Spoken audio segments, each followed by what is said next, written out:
The skies over Pensacola Beach unusually quiet over the weekend with the Blue Angels grounded due to budget cuts and sequestration. Florida Senator Marco Rubio, he's hot about this, says the cancellation of the Blue Angels season is not only painful for Pensacola, but it's symbolic of a government that has its priorities out of order.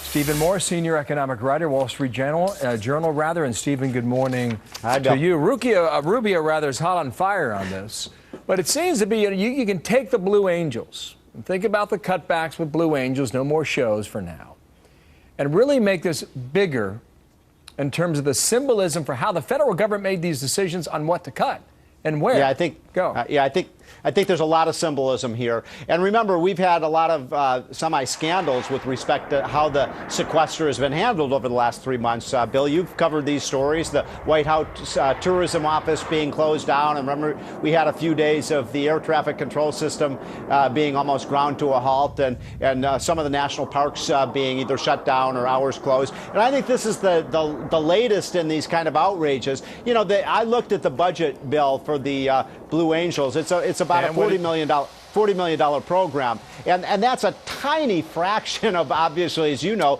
the $500 billion a year Pentagon budget. Now, I'll confess, I have a soft place in my heart for the Blue Angels. Every year, my kids and I go out to Andrews Air Force Base here in Washington, and we watch them, and it's just a glorious day. And by the way, it builds a lot of support for the military. So I think this is very short-sighted.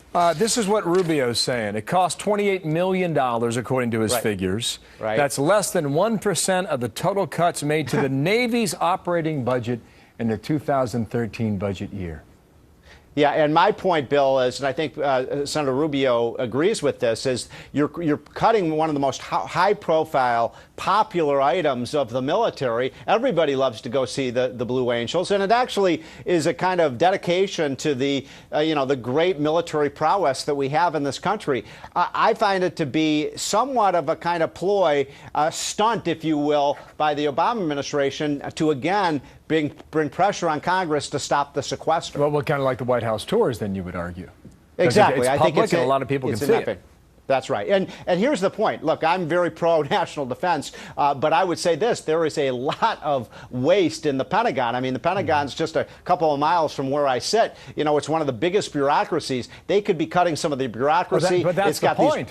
That's the point. You don't make the right priorities. That's the point that Rubio's making here. And he's exactly right about that. I mean, this is something that I think is very popular with the public. It builds support for our military. And there's so many other ways you could cut billions of dollars of waste in the Pentagon budget. He's talking about building a $34 million complex in Afghanistan, knowing that, the administration is going to take the military out of that country. One more point here. In the last hour alone, we were told that the Thunderbirds will fly again. I think they're based out of Virginia. Did you see that story? I had not heard that, but I am that made my day, Bill, because I love the Thunderbirds too, and they're part of the, the exhibits that go all over the country, everywhere from Chicago to, they fly over New York City, and it's a wonderful thing. And again, I think it's something that Americans like to see how their tax dollars are being spent. I got you. Well, so if they made a reversal on the Thunderbirds, we'll see whether or not the Blue Angels and Marco Rubio get their way in Pensacola. Thank you, Stephen. Well, that's why it's good you brought attention to this. By the way, tell Martha the last thing we need is another King George from Britain. Okay? We're told that this will be a good one, so. Okay. Thank you, Stephen.